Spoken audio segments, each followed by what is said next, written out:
Hi there and welcome to SaltWire today for Tuesday, July 11th. I'm Scott Squires. According to a staff report presented to Regional Council today, the cost of the Halifax Forum redevelopment project has risen to an estimated $110 million, $29 million more than the estimate from 2 years ago.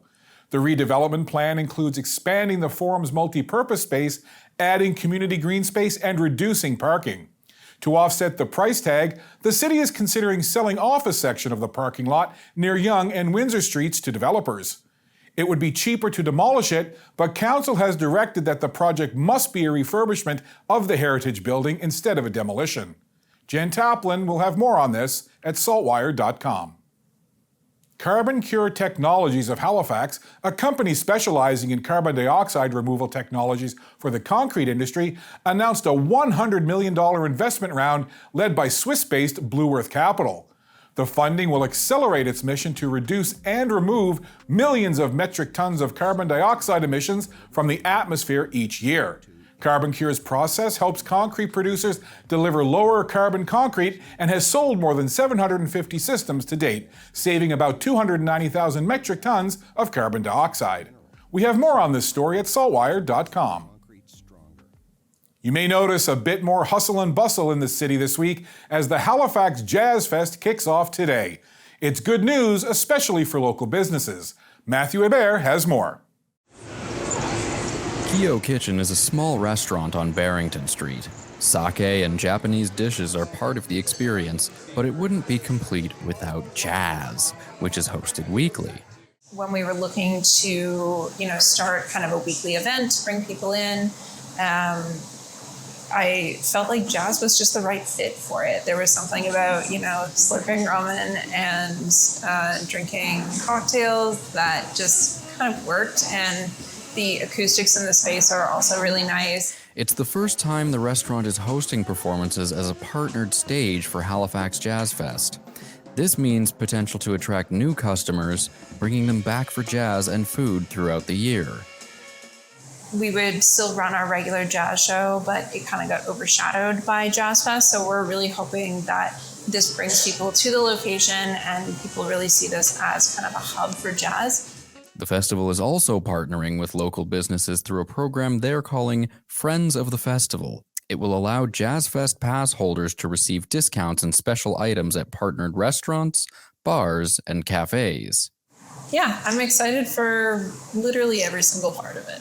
The TD Halifax Jazz Festival takes place from July 11th to 16th and features a variety of artists.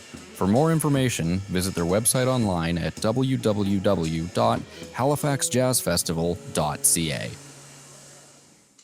The video game industry in PEI is booming. Even with challenges and a shortage of junior talent, the industry has seen significant growth. SaltWire's Tin Nguyen has the story. A lot of people don't know that PEI actually has a thriving video game sector, and it's offering lots of opportunities for people who want to get into the industry.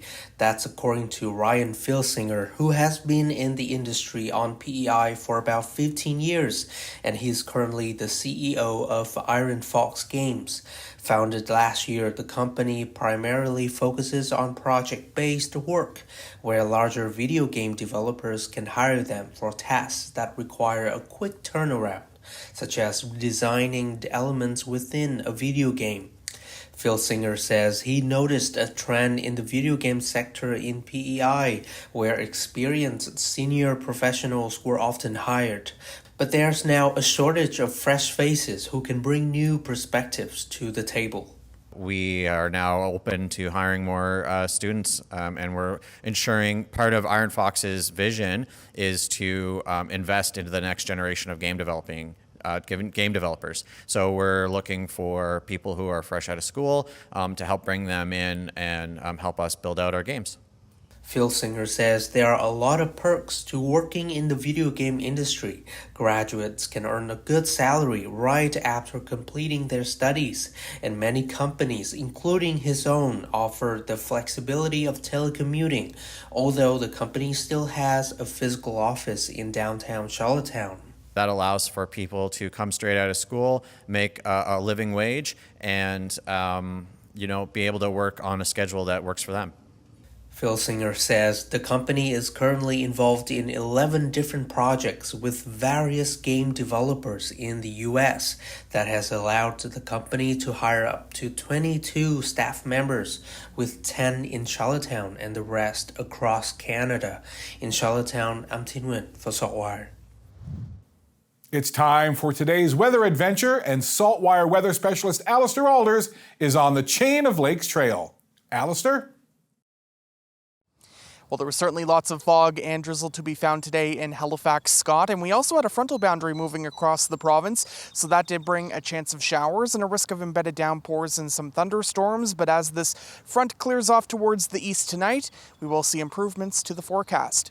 This evening, though, we'll have that chance of showers and risk of thunderstorms diminishing. Otherwise, we are looking at cloudy skies with fog patches and drizzle, and the temperature will be near 18 degrees. 16 first thing on Wednesday morning, starting the day cloudy with fog patches and drizzle. But as we go into the afternoon, the clouds will begin to break up and we'll see a mix of sun and cloud. It's going to be another warm to what some might consider hot day. 27 the high tomorrow, feeling like 33 when you factor in the humidity. The temperature closer to 20 directly along the coast, where we'll have a very light southwest wind develop. Now, as we go into Thursday, we're looking at much the same, a mix of sun and cloud, likely starting the day with a bit of morning fog and drizzle. But then likely cloudier, some sunny breaks on Friday, but clouds build back in, and then a cloudier weekend ahead with some showers returning to the forecast. Scott. Thanks, Allister. That's all for now. For more video, audio, and articles, stay tuned to saltwire.com, and you can find us on social channels. I'm Scott Squires. Thank you so much for spending time with SaltWire today. We'll be back with you again tomorrow.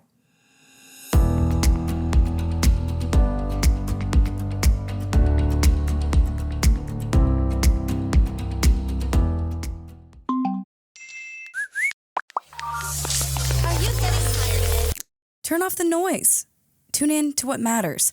What matters is information you can trust. What matters is the news you can use to make life's big decisions. Informed healthcare choices, casting the smart vote, or opening that business. What matters is understanding the world around you. Let SaltWire connect you to what matters with unlimited access to the information you need for only $20 for the first year. Become a member today.